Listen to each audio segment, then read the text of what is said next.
bem-vindos em mais um programa Educar para Transformar, aqui da TV Cidade de Santo André. Toda semana um assunto diferente, como você já sabe, para trazer conhecimento e muito entretenimento.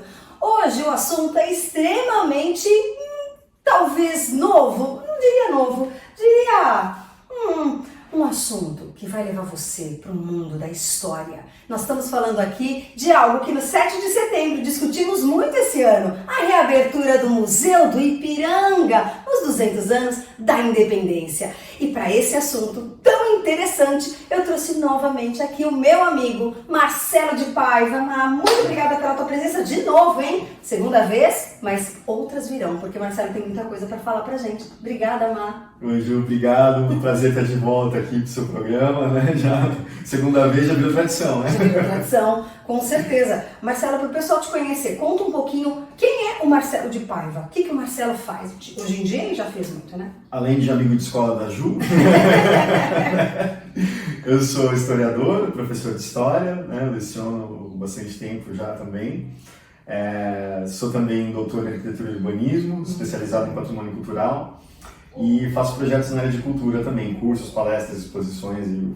Aliás, Marcelo, essa semana, há pouco tempo você estava também realizando um curso, né, Marcelo? Você não para, sim, né? Sim, eu estava dando um curso no Centro de Pesquisa e Formação do SESC, lá em São Paulo. Puxa vida! E a semana que vem eu estou no Museu Republicano de Itu, fazendo mais um curso de extensão junto com alguns colegas lá também, a convite do próprio museu. Olha, gente, se vocês quiserem seguir o Marcelo, conhecer um pouco do mundo do mar e dos cursos que ele participa e que ele ministra, depois vocês vão seguir porque a gente vai colocar aí os links embaixo.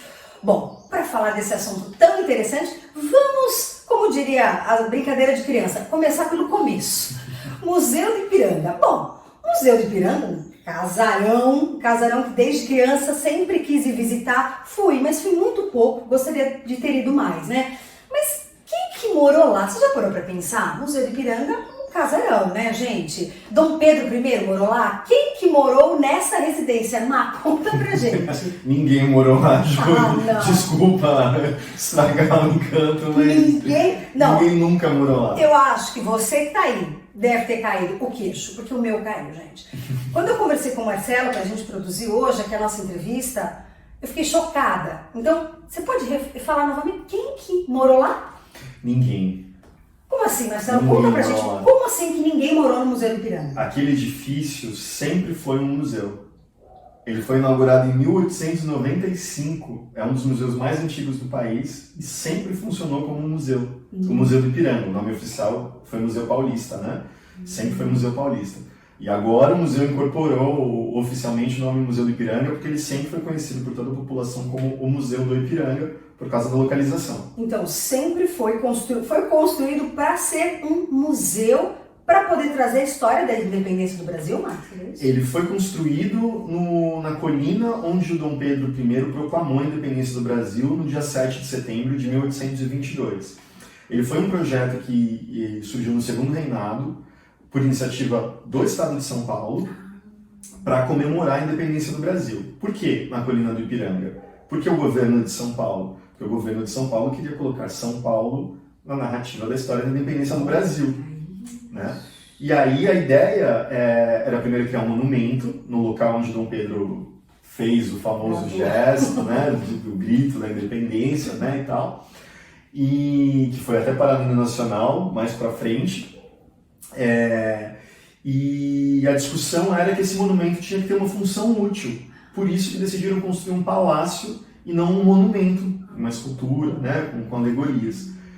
Foi por isso. Nossa, gente, então quer dizer, foi uma construção, poderia dizer construção política, para poder colocar a independência de fato para a população conhecer e entender um pouco da sua própria história? Com certeza, foi uma iniciativa do governo do Estado de São Paulo, né? Governo do Estado de São Paulo. Com as bênçãos do Dom Pedro II, né? Com a aprovação do Dom Pedro II, que participou das discussões, dos projetos, dos concursos, para ver qual projeto ia ser construído, né? Teve todo um processo, foi criada uma loteria para arrecadar verba para a construção do monumento. E aí as autoridades começaram a discutir, né? Cada um puxando seu interesse para um lado. Então a discussão é que essa função útil deveria ser voltada à educação e às ciências. né? Então tinha a ideia de ser construída uma escola naquele prédio. Olha que interessante. De ser instalada uma escola, né? A partir do momento que se decidiu construir um prédio, a ideia era colocar uma escola, que aquele prédio funcionasse como uma escola, né?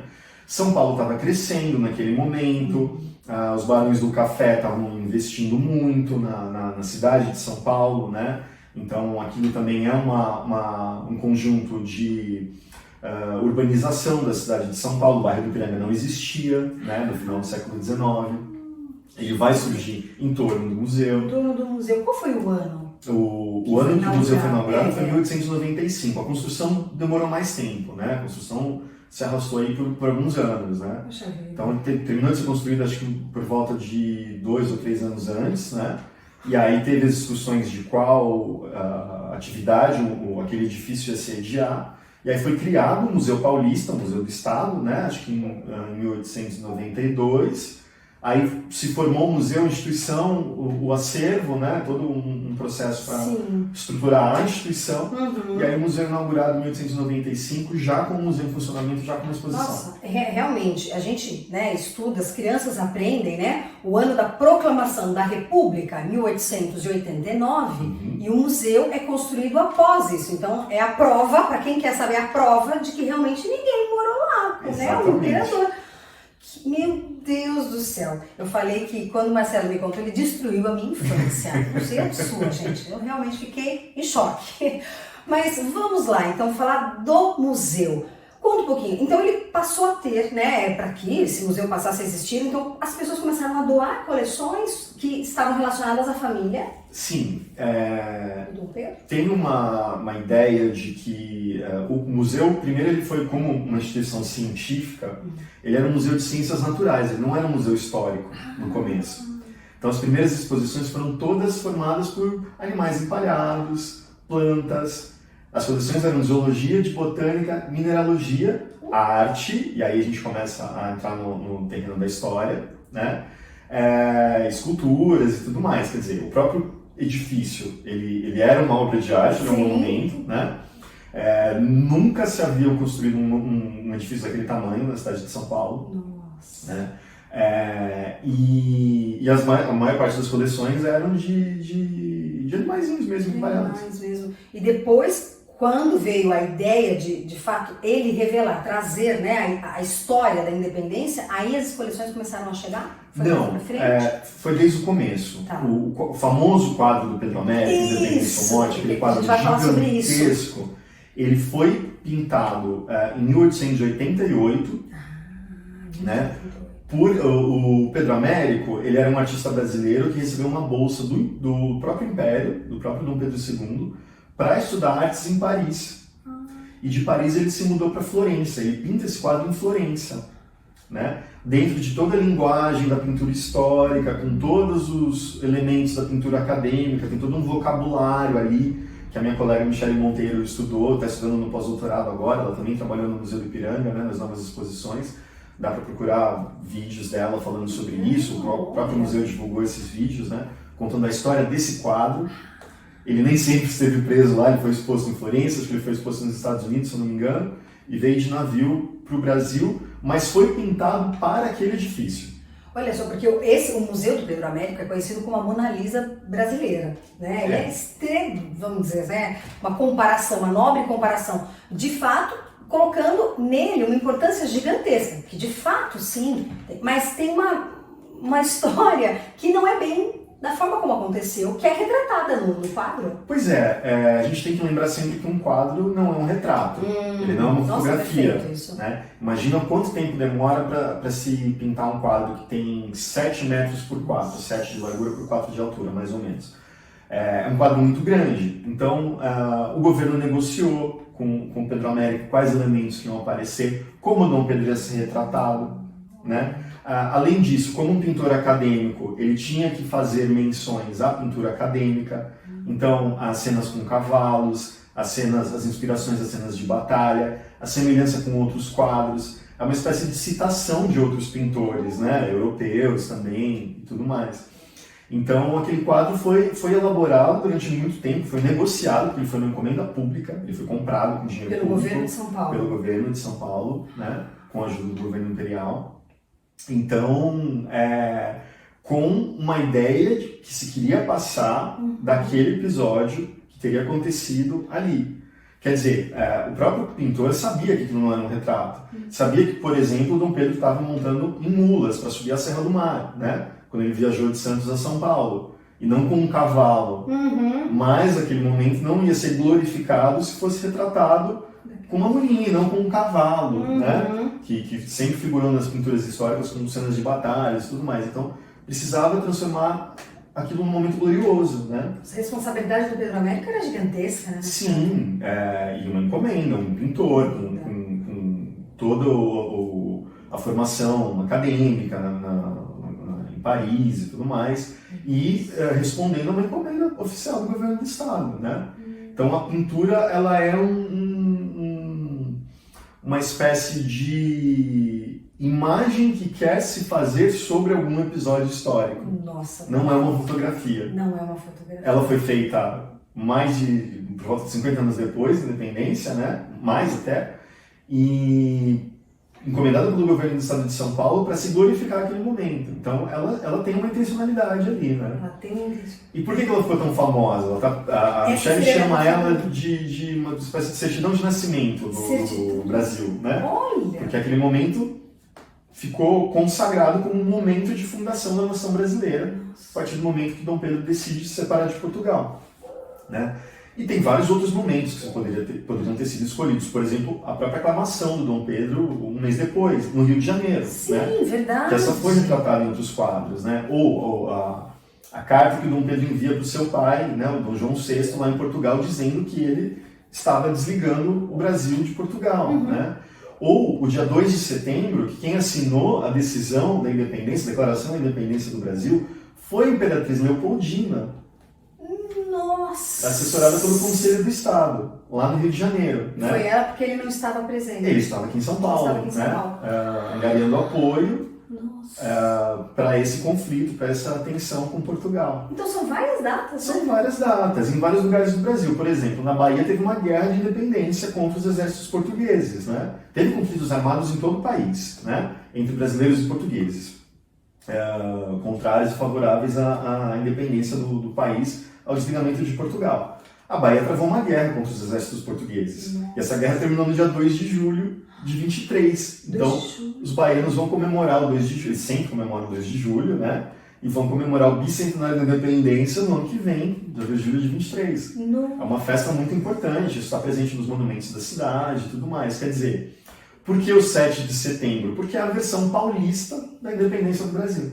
Nossa, podia ser... Porque é o momento que Dom Pedro estava aqui, em São Paulo. Nossa, né? isso podia até ser o título do programa, porque realmente, né, as crianças já me perguntaram, teacher, né, a independência do Brasil, com o meu amigo que estuda na Bahia, eu tenho uma criança, um aluno que comentou isso, foi em outra época, eu não me recordava que era dia 2 de julho, mas eu comentei com ele que a independência não é um dia, não é um marco de um momento, é um processo, né? E que, olha quanto tempo, então, demorou. Então, eu não sabia, então, 2 de julho de 1823. Sim. Puxa vida, então, quer dizer, aqui, entre aspas, São Paulo comemorando, aspas, tá? Um processo de independência, sendo que as coisas ainda estavam rolando, né? Não, na verdade, São Paulo não estava comemorando, né? A ideia de que a independência aconteceu em São Paulo foi construída no final do século XIX, não em 22, né? Isso é realmente... O Museu do Ipiranga, o nome oficial é o Museu Paulista. Isso eu achei muito interessante. Importante. É Museu Paulista. E o nome, de fato, como Museu do Ipiranga, veio agora? Não, é que as pessoas sempre conheceram, sempre se referiram a esse museu como o Museu do Ipiranga, da Colina do Ipiranga, do Riacho do Ipiranga, daquela região do Ipiranga, né? Que aliás é um nome indígena, é muito importante isso. Então, agora, no processo de reabertura do museu, agora em 2022, a instituição decidiu adotar oficialmente o nome Museu do Ipiranga. Então, o que é o Museu Paulista hoje? Ele está ligado à Universidade de São Paulo, então ele chama Museu Paulista da USP. Então, a instituição Museu Paulista da USP é formada pelo Museu do Ipiranga, que é o edifício monumento, que acabou de ser reaberto lá aqui em São Paulo, e o Museu Republicano de Itu, onde eu vou fazer esse curso participar desse curso na semana que vem. O Museu Republicano de Itu também é parte do Museu Paulista, né? Museu Republicano de Itu, que já deixa claro que não tem nada a ver com a questão do Império. Foi feita onde o museu é sediado, onde foi feita a Convenção Republicana, aqui em São Paulo. Nossa, que interessante! Então também mostra uma disputa de qual memória da independência aí, né? Um detalhe importante, já que a gente tocou nesse assunto. Quando o museu foi inaugurado, na escadaria do museu, não era a estátua do Dom Pedro que estava posta lá. Era uma estátua da Marienne, que é uma alegoria à República. É mesmo que está naquele quadro do Delacroix, na França, A Liberdade Guia do Povo. Aquela mulher, ela não existe, ela é uma ideia. Ela é uma ideia que representa a República e a liberdade, dependendo do... A alegoria era uma coisa muito usada na arte romana, né? Uma pessoa representando uma ideia, né? Então, se encontrava a imagem da República na escadaria, né? Numa das partes mais monumentais do museu. Da República! Sim. A estátua do Dom Pedro, ela vai ser colocada em 1922, no centenário da independência. Olha só, quanta coisa que aconteceu em 1922. É que parece que aquele museu sempre foi do jeito que ele é. Sim. Não, né? E aquela escadaria, o saguão de entrada e o salão nobre, onde está o quadro do Pedro Américo, eles são tombados no patrimônio cultural brasileiro. Quer dizer, aquela exposição não pode ser modificada. Né? Então ela foi consagrada do jeito que ela está. Por mais que pudessem haver ideias de uma exposição diferente, isso não pode mais acontecer. Né? Então, o esforço que foi feito pelas equipes, né, que eu também fiz parte, que prepararam as novas exposições, foi de explicar como que, em 1922, a direção do Museu Paulista pensou aquele discurso para comemorar o centenário da independência. Nossa! Então, tem ideias sobre ideias ali, isso, né? exatamente que isso. Vão se consolidando ao longo do tempo, né? E hoje a gente acaba... E assim, é interessante conversar, porque são muitos esclarecimentos que nem sempre são esclarecimentos, que na verdade são histórias que uma pessoa conta e aí passa adiante. Às vezes os professores não conhecem e passam também essa ideia adiante. E aí eu estou em choque, porque eu não sabia quem morava lá, então pelo amor de Deus. Nossa, Marcelo, é uma aula, tá? Aproveitem porque é uma aula que nós estamos tendo hoje, uma aula de história, da nossa história, do Brasil.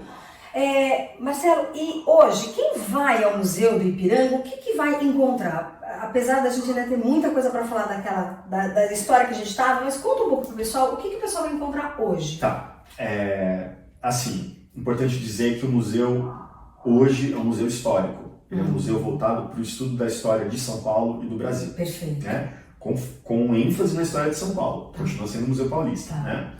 E o museu é ligado à Universidade de São Paulo. É o Museu Paulista da USP. Né? Então, quer dizer que o Departamento de História e outros departamentos, como Arquitetura e Urbanismo e o próprio Programa de Pós-Graduação em Museologia, fazem pesquisas sobre aquele acervo, sobre as exposições que aconteceram, sobre a própria história da instituição. E boa parte dessas pesquisas vão estar lá apresentadas nas novas exposições que inauguraram agora, dia 7 de setembro, né? Que eu participei, inclusive, né? Contando a história da instituição, contando a história do acervo, a história das obras de arte, contando a história de tudo que aquele museu já reuniu de conhecimento, de pesquisa e tudo mais, e continua realizando. Né? Deve ter uma super divisão, né, dentro do museu, tem muitas coisas. Ah, sim. Agora, o que eu queria dizer é o seguinte, como ele foi criado como um museu de ciências naturais, tinha coleções de zoologia, de mineralogia, de botânica, o museu começou a ficar muito pequeno para dar conta de tanta coisa. Obras de arte que vieram, documentos históricos que vieram para as comemorações do centenário da independência em 1922. Então, a instituição começou a ficar pequena para dar conta de tanta coisa. Então, aos pouquinhos, por exemplo, boa parte das coleções de arte foram tiradas do museu para criar uma outra instituição, que hoje é a Pinacoteca do Estado de São Paulo. Ah, que legal! Que é o nosso Museu de Arte do Estado de São Paulo, né? Então, a Pinacoteca, ela foi inaugurada em 1911, se eu não me engano, com obras que faziam parte do acervo artístico do Museu Paulista, né? Do Museu do Ipiranga. Então, no Museu do Ipiranga ficaram aquelas obras que retratavam, que simbolizavam momentos ou processos históricos importantes como a independência. E outras como pinturas de gênero, figuras, por exemplo, o Caipira, né? O Caipira Tocando Fumo, que é um quadro super famoso do Almeida Júnior, era um dos quadros que foi para a Pinacoteca. E a Pinacoteca, a ideia de fazer a Pinacoteca era ter uma coleção de arte para ajudar a instruir os alunos do Liceu de Artes e Ofícios, que eram os alunos que trabalhavam com construção civil, precisavam aprender desenho e tudo mais, né? Legal. Então, a Pinacoteca surge de dentro do Museu do Ipiranga, né? Mais para frente, nos anos 20, as coleções de zoologia e de botânica e de mineralogia, elas saem, elas vão para o Departamento de Agricultura. Por quê?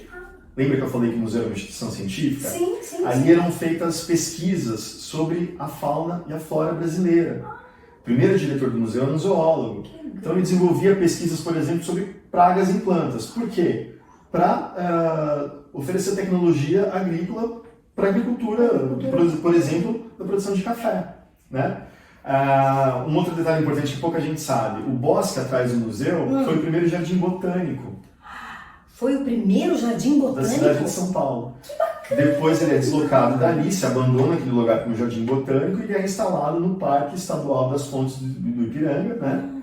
Onde é até hoje o Jardim Botânico, que é aquele conjunto que forma o Jardim Botânico com o Jardim Zoológico, né? É a mesma unidade, né? o mesmo terreno ali, mesmo complexo, né? Então, eram feitos estudos sobre a flora brasileira ali, né? Era aquele bosque atrás. Sabe o nome científico que a gente dá para as plantas e tudo? Tinham comissões do estado de São Paulo que, conforme eles iam avançando para o oeste para fazer obras, abrir ferrovia, construir hidrelétricas e tudo mais, eram feitos estudos, né? Sobre relevo, sobre a flora, sobre a fauna e tudo mais. Então tinham coleções de essicatas, que são aquelas plantas, as plantas tipo, ou seja, as plantas que os cientistas identificavam e batizavam com nome científico, né? Então essas plantas ficavam no museu, hoje elas estão no Instituto de Botânica, lá no Jardim Botânico. Nossa, né? Que tesouro então, isso! Isso se deslocou tudo. A coleção de zoologia, ela deu origem ao Museu de Zoologia, que está ali atrás do museu, no Parque da Independência, né? O Museu de Zoologia fica na Avenida Nazaré, atrás do Museu do Ipiranga, né? E também é uma unidade da USP. Museu de Zoologia da USP. Então vão ter lá, alguns dos exemplares que estavam empalhados nas primeiras exposições estão lá no Museu de Zoologia também. Nossa, tudo então começou ali nesse projeto do Museu Paulista e que aí foi dando origem a outros museus, outros lugares, né? Mas não para por aí. Não para por aí. Desde o começo, o museu tinha artefatos arqueológicos, artefatos etnológicos, na maior parte vinculados produzidos por populações indígenas, né? O museu promove expedições etnográficas entre os anos 40 e 80, mais ou menos, né? Nos anos 80 já estava muito enfraquecido, mas foi principalmente ali entre os anos 40 e 60, o museu financiava expedições feitas por antropólogos para comunidades indígenas. E esses expedicionários traziam artefatos. Então formou-se uma grande coleção de artefatos indígenas, mais também da cultura popular, mais também da cultura afro-brasileira, tá? Então folcloristas contribuíram dando coleções, né, e tudo mais. E essas coleções, boa parte delas, foi deslocada nos anos 80 para o Museu de Arqueologia e Etnologia da USP, que também faz pesquisas sobre arqueologia e etnologia. Quer dizer, o Museu do Ipiranga era um navio, de onde saíram várias outras instituições, né, que acabaram criando um grande leque de instituições culturais do estado de São Paulo, né? Todos esses museus que eu falei são estaduais. Nossa, que preciosidade, né? Pois é. Mas o que ficou lá no museu? As coleções de história. Agora, a partir dos anos 40 e gradativamente, né, especialmente depois dos anos 90, que o professor Eupiano de Menezes, né, que é o professor da USP, professor emérito da USP, assumiu a direção do museu, o museu ficou um museu exclusivamente histórico, né?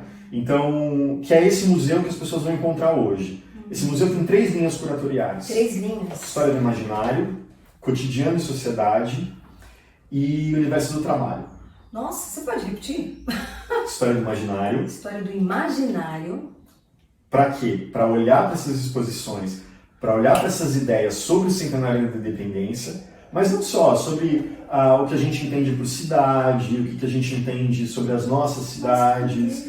Então tem bastante coisa sobre a organização de São Paulo, por exemplo.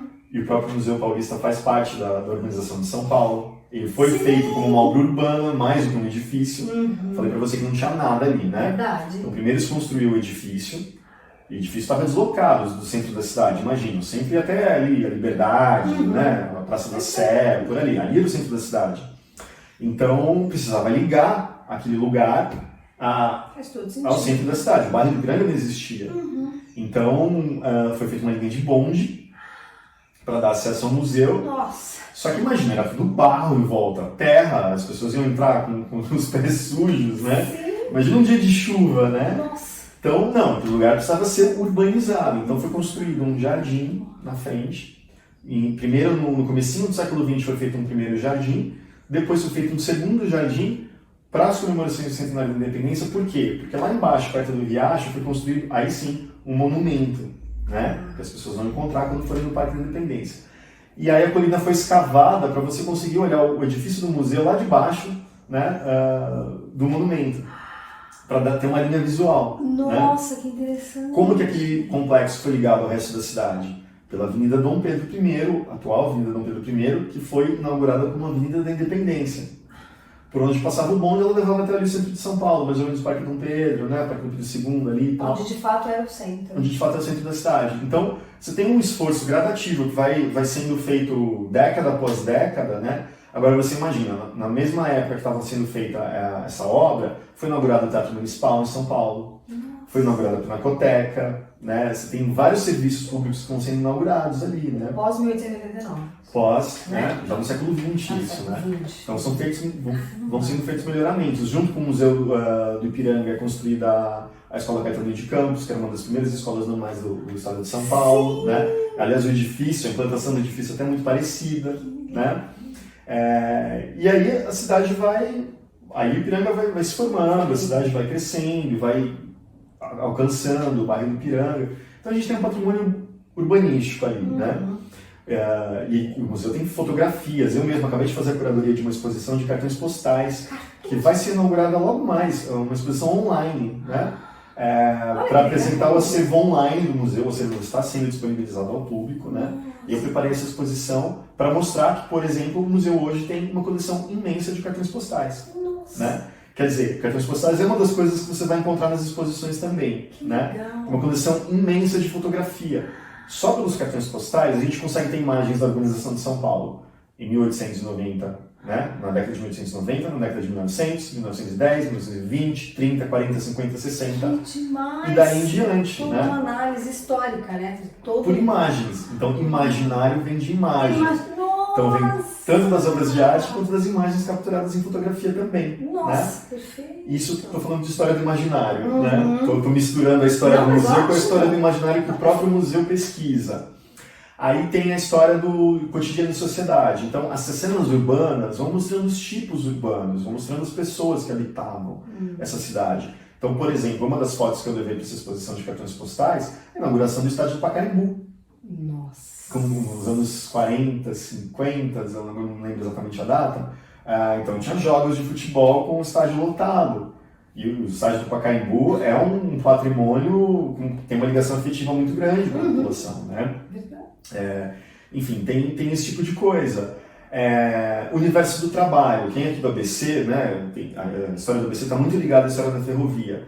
Tem coleções da São Paulo Railway lá, né? Tem fotografias da construção da ferrovia. Que bacana! Tem fotografias da estação de Paranapiacaba, né? Nossa, isso é aquela que não existe mais, foi queimada nos anos 80, Nossa, né? que tristeza. Tem um acervo também de imagens do ABC ali, tem um acervo de ferramentas de trabalhadores da ferrovia. Porque foi o que de fato deu, vamos dizer, combustível para que o ABC surgisse. Sim, né? a própria exposição de tijolos, né? Que o museu já teve, o museu tem coleção de tijolos. Os tijolos têm os nomes das olarias gravados, né? As iniciais do nome da olaria, que geralmente levava o nome da própria família, né? Ribeirão Pires, Mauá, por exemplo, é repleto de olaria. São Caetano, né? A cerâmica Mauá, a porcelana Mauá, a cerâmica de São Caetano. Então, tem peças produzidas no ABC que estão lá no museu, né? Coleções de porcelana e tudo mais. Então, assim, a gente tem desde porcelanas brazonadas, né, com as iniciais das famílias de elite que doaram aquilo para o museu, até uma louça comemorativa da porcelana Mauá. Nossa! Então você tem não só a história das elites que usavam essas louças, mas a história da fabricação desse material, a história do trabalho que era feito para produzir esse material, né? Então, você vai desde dos artefatos de elite até a história do trabalho, dos trabalhadores que fizeram isso acontecer. Que representavam, de fato, né? Sim. Os moradores, o povo. Então, tem uma exposição que foi inaugurada agora que chama Mundos do Trabalho. Então, a gente vai encontrar artefatos, ferramentas mesmo, usadas por profissionais de vários níveis, trabalho rural, trabalho urbano, trabalho mecânico, trabalho manual, né? Então vai ter, por exemplo, máquinas de costura, de sapateiros, de costureiras, de, sei lá, chapeleiros, enfim, formas de calçado, né, e tudo mais, que eram trabalhos que eram feitos pela grande massa de trabalhadores, né, aqui da grande São Paulo. De quem botou a mão na massa para que São Paulo existisse. Na massa, no couro, na pedra, exato. no forno, tudo que você pode imaginar. Que interessante. Essa é a divisão principal do museu? Não, tem mais, né? Tem a questão do cotidiano e sociedade também. Então, a história do cotidiano, a gente vai encontrar, por exemplo, na exposição Casas e Coisas, objetos do cotidiano. Nossa, que legal. Objetos do trabalho doméstico, né? Lembra do mapping que tinha aqui em Santo André? Uhum. O mapping fechou, enfim, pois é. Nossa, quando velho, a gente mas a gente está mapping, lembrando que nós estudamos, não tem nada a ver com vivências do passado. O mapping é essa rede de lojas de departamento que surgiu lá nos anos 30, 40, eu não sou muito bom com a data exata, assim, mas mais ou menos a época. E ficou uma loja muito famosa e muito presente no imaginário da população, né? Porque a história do consumo era uma loja que tinha bons preços, que as pessoas iam lá comprar louças, eletrodomésticos e tudo mais, né? Roupas. Então, o mapping fechou, a loja fechou, o mapping tinha um acervo de quase um século de cartazes, de folhetos, de propaganda, de recortes de jornal, né? Desse tipo de coisa, de fotografias, de manuais de eletrodomésticos, esse tipo de coisa. Tem uma parte disso lá na exposição. Que legal! Né? Essa coleção foi incorporada pelo Museu do Ipiranga. Nossa, que legal! Nossa, o Museu do Ipiranga... Então, dá para discutir, por exemplo, o papel de gênero, né? Sim. Qual que é o papel da mulher, qual que era o papel da mulher no espaço doméstico, qual que é hoje, né? A questão do universo do trabalho, né? Do trabalho doméstico, do trabalho profissional, sim, né? A questão das vestimentas, a questão da moda, o museu tem uma coleção de roupas enorme. Então, assim, é uma forma também de ressignificar as antigas coleções, de que, em vez de valorizar essas coleções como imagem do luxo e da pompa das famílias que doaram isso ao longo do século XX, se estuda isso por uma outra ótica, se problematiza isso de uma maneira diferente, né? Da história da moda, da história dos papéis de gênero, da história do trabalho de costura, por exemplo, né? Imagina quantas mulheres costureiras, a história do ABC passa pelas mulheres operárias, né? Mas assim, a costura sempre foi você fala que dona de casa não trabalha, não é mentira, né? Sim. Dona de casa sempre trabalhou demais, né? Demais. Por isso que a gente chama de trabalho doméstico, né? Mas não só. Tem muitas mães que até hoje são rimo de família, né? Sim. Eu, quando dei aula na periferia, vi tinha uma cooperativa de costureiras, né? Puxa então, vida, né? Mulheres que sustentavam famílias com corte e costura, né? Então, isso vai estar presente lá nas exposições do museu também, né? Nossa, é muita coisa, né? É muita coisa. E nessa linha de olhar para o passado, né? Olhar para essas coleções antigas com novos olhares, se olha também de uma maneira mais crítica para esse discurso que foi feito sobre a independência do Brasil também. Por quê? Cadê o povo nessas representações da independência? Isso é uma coisa que já perguntaram, a gente já analisou, mas as crianças já... Ué, mas e as pessoas, né, representadas? Porque só tem autoridade, só tem... de fato, toda essa forma de interpretar é preciso compreender. Conta um pouco pra gente sobre isso. Esse talvez seja o ponto mais espinhoso, né, da memória dessa instituição. Porque é uma instituição que já mudou, né, há muito tempo. Embora as pessoas tenham essa Por que as pessoas lembram do quadro do Pedro Américo quando falam do Museu do Ipiranga, né? E alguns jornais continuaram reproduzindo isso. O museu ficou 9 anos fechado. As pessoas, na inauguração, esperavam ver o quadro do Pedro Américo. O quadro está lá? Tá lá, foi restaurado, está assim, quase novo. Assim, o restauro foi feito de uma maneira impecável por especialistas, né? Da casa, contratados de fora e tudo mais, um processo que demorou muito tempo. Custou muito dinheiro também, né? Agora, por que o governo continua investindo tanto dinheiro naquele lugar? Sim. Primeiro porque o museu continua produzindo ciência, dessa vez ciência histórica, né? Com tudo isso que eu falei para você até agora, para vocês, né? Mas também com a ideia de que existem outros discursos possíveis sobre a história de São Paulo, sobre a história desse país. Eu vou dar um exemplo. Foi lá que foi criado o mito do bandeirante. Você acompanhou o caso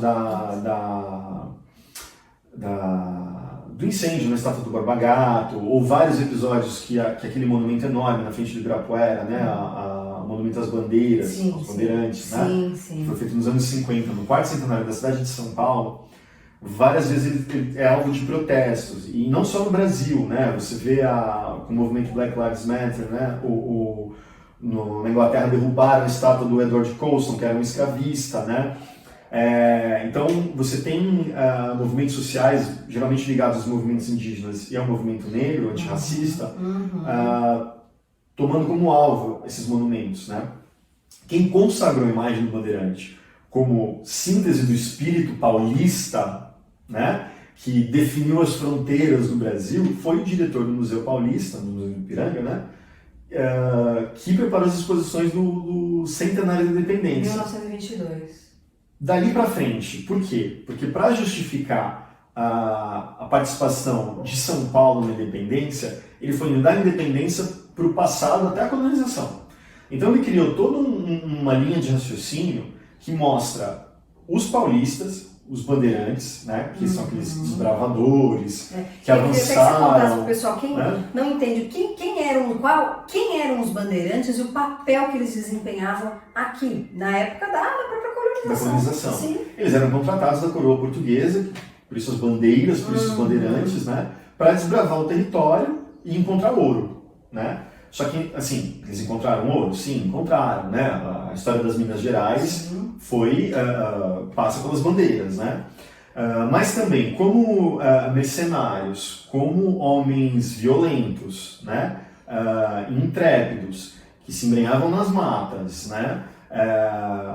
Enfrentavam povos indígenas, tiravam os povos indígenas do caminho, né?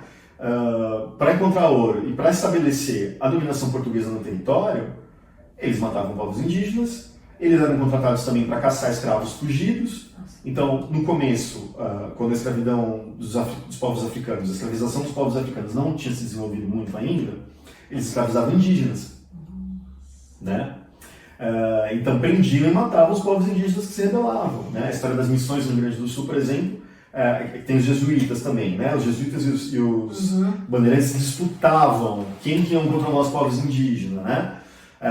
Então, assim, é uma história de violência, de aculturação, de genocídio mesmo, né? Então, é muito problemática essa homenagem aos bandeirantes, porque os povos indígenas ainda são parte da população brasileira, uma parte considerável da população brasileira, que tem direitos reconhecidos pela Constituição, né? Eles ainda estão aí, eles não são parte do passado do Brasil, eles são parte do presente brasileiro, né?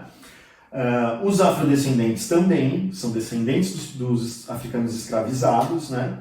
Então, na medida em que o museu público investe dinheiro público para transformar um bandeirante num herói, né? E encomendar quadros, estou falando lá nos anos 20, século 20, né? Retratando os bandeirantes como, da mesma forma como os reis franceses eram retratados no século 17, né? Você está glorificando uma figura violenta e você está, evidentemente, homenageando alguém que oprimiu parte da população brasileira, né? Então, hoje o museu tenta quebrar esse mito, né? Quer dizer, se problematiza o mito do bandeirante. Então, tem uma exposição feita por um orientador, o professor Paulo Garcês, né? Falando de passados imaginários, explicando como o bandeirante foi glorificado nesse discurso sobre a independência para justificar a importância de São Paulo na história do Brasil, e foi constantemente reapropriado como símbolo do heroísmo paulista. Nossa, né? Agora, qual que é o reverso disso? Isso significa opressão aos povos negros e indígenas, né? Opressão aos quilombolas, que também ainda existem, não são parte do passado. Né? O Brasil tem centenas de comunidades quilombolas ainda, né? Que são aquelas comunidades formadas de escravos fugidos. Né? O maior exemplo é o Quilombo dos Palmares, que foi destruído por ninguém menos que Domingos Jorge Velho, que era um bandeirante. Né? Então, nessa exposição está sendo desconstruído o mito do bandeirante. Ou desconstruído como esse mito foi construído. Né? Então, aquele museu construiu o mito do bandeirante, hoje o museu está tentando desconstruir o mito do bandeirante. Você sabe, Marcelo, eu fico muito feliz em falar que eu participei de alguns projetos, né, em muitas escolas que eu trabalhei, e uma escola também, onde fui muito feliz, trabalhava com as crianças, e eu tenho certeza que, como essa, muitas escolas também abordam isso. O tema, né, bandeirante, herói ou vilão, né? E discutia com as crianças o papel que o bandeirante teve, né? Mas como esse papel foi sendo realizado. Então, para trazer, para que as crianças reflitam, né? Sim. O que ele fez, né? As coisas inúmeras, coisas que trouxeram também um progresso, um avanço, mas a forma como foi feita, e aí vem toda essa questão de todo esse emaranhado de ações que tanto causaram prejuízo. Sim, e é importante porque a memória, porque representar no museu. Eu vou te falar o que o museu tem tentado fazer. Primeiro, explicar de uma maneira crítica o que são essas exposições. Perfeito. Vai ter imagem dos bandeirantes no saguão de entrada, na escadaria, né? Então o museu está fazendo um esforço de explicar que aquilo foi uma imagem criada nos anos 20, no centenário da independência, e que hoje no bicentenário se tenta dar representatividade para outros grupos que antes não participavam dos discursos que eram feitos naquele museu. O que eu particularmente consegui fazer, né? Então, se por um lado essa exposição faz a crítica à imagem do bandeirante, a glorificação da imagem do bandeirante, a gente também tentou trazer artefatos e representações dos povos indígenas e dos povos afro-brasileiros, né? De uma maneira mais positiva. Então, eu consegui encontrar artefatos das religiões afro-brasileiras, por exemplo, do candomblé e da Umbanda. Nossa, que legal. E conseguimos levar para a exposição. Então vai aparecer, pelo menos um pouquinho vai aparecer lá. Essas coleções de artefatos indígenas que o museu colecionou, que já não fazem mais parte do acervo do museu, mas fazem parte da história do museu, a gente conseguiu um pouco de acervo emprestado do Museu de Arqueologia e Etnologia, o MAI, para contar a história daquele museu. Quer dizer, desde 22 já houve outros esforços, outras visões de outros setores da população brasileira e paulista. Sim. Então, se teve sim uma imagem mais positiva dos povos indígenas entre os anos 40 e 60, com aquelas expedições que eu falei no começo da conversa, e hoje tem vários museus que estão tentando dar uma representatividade para as populações afro-brasileiras. Então, levar artefatos das religiões de matriz africana é uma maneira de fazer uma espécie de reparação, porque essas religiões eram perseguidas até os anos 30. Nossa, né? é ontem. E até hoje a gente vê alguns ataques sendo feitos a guerreiros de Umbanda e de Candomblé. Né? Hoje não o Brasil continua sendo um país laico, com liberdade religiosa, então todas as pessoas têm liberdade para seguir sua própria religião, inclusive tem muitas. Hoje as religiões de matriz africana não tem só pessoas negras frequentando né, seus cultos, tem pessoas da sociedade brasileira. Né? Aquilo faz parte da cultura brasileira. Né? Eu sempre digo para os meus alunos que a gente, claro, né, muitos de nós, ainda mais aqui na Grande São Paulo, temos ancestrais europeus que vieram entre o final do século XIX e o começo do XX trabalhar, né? Trabalhar porque estavam passando fome nos seus países de origem. E o Brasil acolheu. Né? E o Brasil acolheu. E a gente também tem várias das nossas famílias ancestrais indígenas, né? A prova viva de que os povos indígenas estão vivos e continuam aí. Né? Só vendo de sério também você vai ver os povos que mantêm suas tradições, né? Que reivindicam os direitos de manter suas tradições, e também raízes africanas. O que acontece? A nossa cultura, majoritariamente portuguesa, fez com que a memória fosse apagada dos nomes. A gente não mantém os nomes dos povos indígenas, dos nossos ancestrais. A gente não mantém os nomes africanos, dos nossos ancestrais africanos. A gente mantém os nomes portugueses, né? Ou italianos, espanhóis e tudo mais. Porque nos casamentos se mantinham os nomes portugueses, né? Ou europeus, em geral. Então, assim, eu descobri, por exemplo, eu tenho ancestrais negros dos dois lados da minha família. Em Minas Gerais e Santa Catarina. Olha! Né? Por fotos e relatos, enfim. A gente vai descobrindo, né? Ou quando tem um parente mais velho que a gente vai escutando umas histórias, né? Vira e mexe tem algum indígena ali. Porque a gente vai conhecendo quem nós somos, né? Tá. Alguns alunos falam, mas professor, meu avô veio de Portugal, minha avó veio da Itália, eu não tenho ancestrais negros nem indígenas, minha família é 100% europeia. Tá, mas você nasceu e cresceu nesse país que tem muito da cultura afro-brasileira e indígena no nosso cotidiano, nos nomes, na língua que a gente fala, né? No nosso vocabulário. Nossa. Então, assim, faz parte da nossa cultura. Você não precisa ter um laço sanguíneo para isso. Nossa, né? Perfeito. Essa coisa de se reunir em roda, em churrasco de final de semana, essa coisa de estar sempre junto festejando, é super africana, né? A coisa de dormir em rede, né? Os lugares que a gente frequenta, o artesanato, tem várias coisas, a preservação ambiental. Assim, os povos indígenas mantêm suas tradições, estão dando uma aula pra gente hoje de preservação ambiental. Nossa. Quer dizer, a gente está sofrendo a questão do aquecimento global, a gente está sofrendo a questão do desmatamento da Amazônia e tudo mais. Quem tem a fórmula pra gente, enquanto humanidade, sobreviver nesse planeta? Os povos indígenas. Nossa. Sabe? Nossa. Então, assim, a cultura ancestral dos povos indígenas é a saída para o nosso futuro. Só, né? Quer mais que isso? Meu Deus do céu! E que forma a cultura brasileira! Pois é. Agora, alguns museus estão fazendo esforços, por exemplo, de curadoria compartilhada.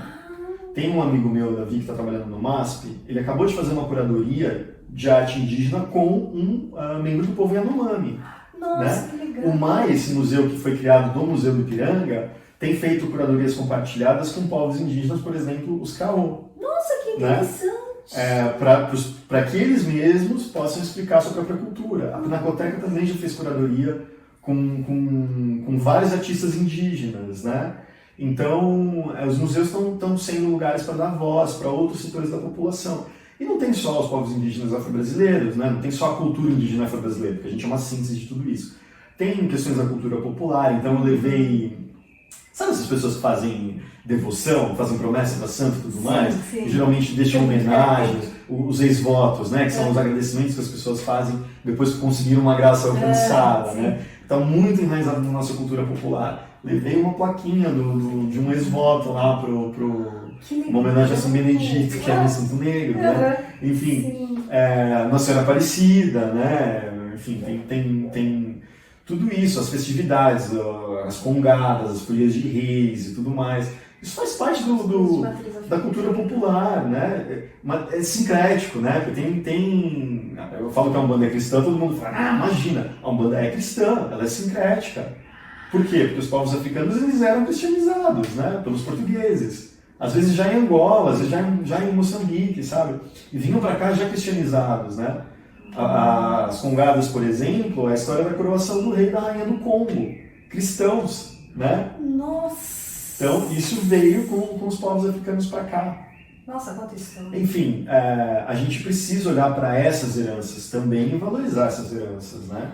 É um movimento que tem sido feito pelas instituições culturais em geral, o IFAM também, na gestão do Gilberto Gil, né? Que foi o que eu estudei no meu doutorado.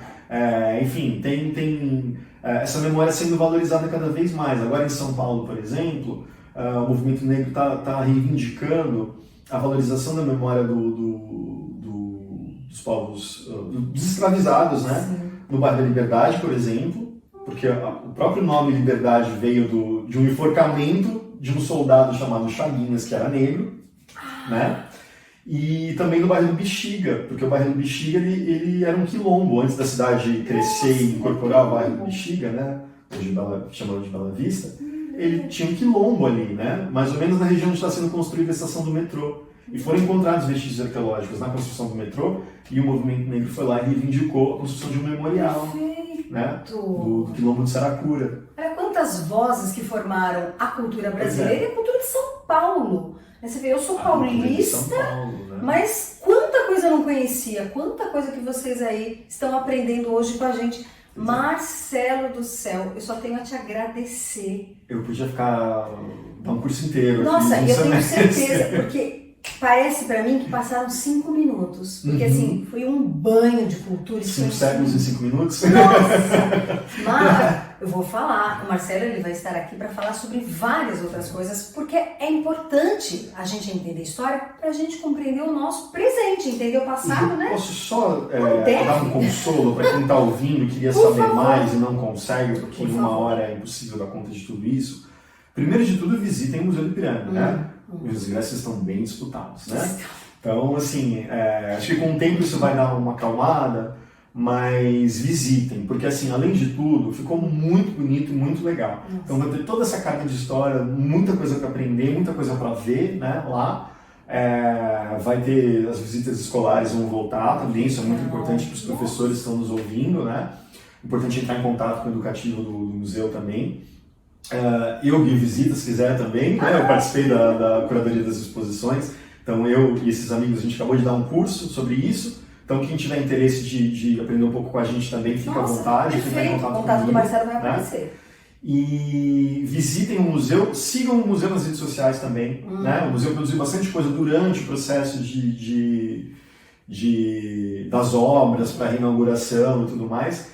E também tem exposições novas. O museu triplicou de espaço expositivo. Quem 9 anos atrás conseguiu ainda ver, ou mais de 9 anos atrás conseguiu visitar, vai encontrar um museu bem diferente, agora com mirante para se ver a cidade toda, né? O monumento lá embaixo, é uma coisa que eu acabei não falando. Sabe quem está sepultado naquele monumento? Não tem. O Dom Pedro I, a Imperatriz Leopoldina e a Dona Amélia, que foi a Eles segunda estão esposa do Dom sepultados? Pedro. Sim. Faz parte daquela consagração que a gente estava falando no começo. Eles foram para lá nos anos 50, né? Quando foi construída a cripta. Meu Deus, eu não sei. Agora, dia 7 de setembro, foi inaugurada uma pequena exposição explicando o que é aquele monumento. A exposição foi feita pela Maria Rodrigues, que é uma historiadora que eu admiro e respeito muito, né? Eu estive presente lá com ela na inauguração dessa exposição. Então, tem mais uma exposição lá embaixo, só ir pelo parque até lá embaixo e entrar também, né? Lá no monumento vai ter uma portinha de entrada e a cripta tá embaixo Esse não do tinha monumento. antes, né? Essa área da visitação tinha? Tinha. Puxa vida, fui lá, não sabia. O corpo do Dom Pedro foi trazido nos anos 70, em 1972, nos 150 anos da independência, pelo governo militar. Olha. E agora o coração foi trazido emprestado. Né? O Dom Pedro está enterrado embaixo do monumento sem coração. O Dom Pedro não tem coração. E a Imperatriz Leopoldina está lá também, mas por quê? São Paulo teve tanto poder, né? Tanto dinheiro investido e uma insistência tão grande em se colocar como o local da independência, o local de culto à independência, que o corpo do próprio imperador foi trazido e foi posto ali. Né? Mas lá em cima do museu essa memória está sendo problematizada, está sendo discutida, né? E tem o parque, que é um lugar muito gostoso de passar um domingo, levar a molecada, o pessoal anda de skate na rampa, né? Tem um jardim que as pessoas vão tomar sol, levar o cachorro para passear, né? Tem a feirinha, em breve vai ter restaurante, café e tudo, tem uma infraestrutura super legal. Tem o Sesc Ipiranga ali do lado, que tem uma comedoria super legal também, tem atividades também, o Sesc está fazendo parcerias com o Museu do Ipiranga, enfim. A gente teve de volta um equipamento cultural que a gente tinha perdido, que a gente quase perdeu, né? Porque durante esse processo eu lembro sempre do incêndio do Museu Nacional, que foi uma perda trágica que a gente não podia ter sofrido, né? Era o museu mais antigo do país. Puxa vida. E com um acervo importantíssimo, né? Era considerado um dos 5 acervos mais importantes do mundo. Nossa. Então a gente tem que valorizar esse museu, não pela glorificação do mito do Bandeirante, mas por a gente poder pôr isso em questão, refletir sobre isso, refletir sobre as outras memórias de trabalhadores, de mulheres, de povos indígenas, de comunidade afro-brasileira, né, que a gente possa se reconhecer mais naquele acervo. Né? Então o que a gente tentou fazer nessas exposições novas foi mostrar que as pessoas fazem parte do museu, que não é o Dom Pedro e os deputados paulistas estavam nas Cortes de Lisboa e vieram para cá. Não é só o José Bonifácio de Andrada, que é santista, né? E a família dos Andradas também tinham outros, né? Não são só os generais que lutaram nas guerras de independência, que estão retratados no Museu do Ipiranga. Não são só os bandeirantes, né? São também os povos indígenas afro-brasileiros, a cultura popular, os descendentes de imigrantes também, né? Eu, pelo menos, tenho ancestrais, imagino que você também, aqui no ABC, né? A italianada está em peso, né? A portuguesada, a espanholada também, os alemães, né? Então, essa história vai aparecer no trabalho também, no trabalho operário especialmente, né? Nossa, que legal se reconhecer, né, Marcelo? A gente espera, né? E é o que o museu tem feito nos últimos 30 anos. Olha como essa memória glorificada deu tão certo, foi para livro didático e tudo mais. E hoje a gente faz um esforço. O museu já fez esse esforço desde 1991, né? Quando se tornou um museu exclusivamente histórico, de problematizar essa memória e de fazer com que o acervo mostrasse a história de pessoas comuns, né? Nossa. Então, o que as pessoas vão encontrar hoje é exposições e acervos mais voltados a gente comum, mais voltados a gente. Né? Para a gente se reconhecer. Porque afinal, não sei vocês, mas eu ainda preciso muito aprender sobre a minha história. E aprender essa história com você, Marcelo, foi sensacional. Muito obrigada mais uma vez. Eu que agradeço, Ju, pela essa oportunidade de voltar aqui e passar um pouquinho mais do que eu sei. Espero que tenha ajudado todo mundo a com certeza. Entender um pouquinho melhor sobre a própria memória, a própria identidade, às vezes. Identidade, né? Exatamente. A própria região que a gente vive também, né? Sim. E valorizar a cultura, valorizar os órgãos públicos que fazem esse trabalho todo de valorização da cultura, né? Para a gente poder refletir criticamente sobre quem que a gente foi, quem que a gente é e quem a gente quer ser, como eu falei aqui na minha primeira conversa com você. Nossa, perfeito, perfeito. É isso aí, gente. Compreender o passado para entender o presente e poder se perceber no futuro. Quem você vai querer se tornar, quem você vai querer ser e o país, né? Como vai se tornar no futuro. Muito obrigada, Marcelo, novamente. Aguardamos os próximos passos das nossas entrevistas futuras, porque existirão. Já deu tradição. Já deu tradição. Muito obrigada a vocês mais uma vez por aprender a sempre como educar para transformar aqui na TV Cidade de Santo André. Muito obrigada e até a próxima. Tchau!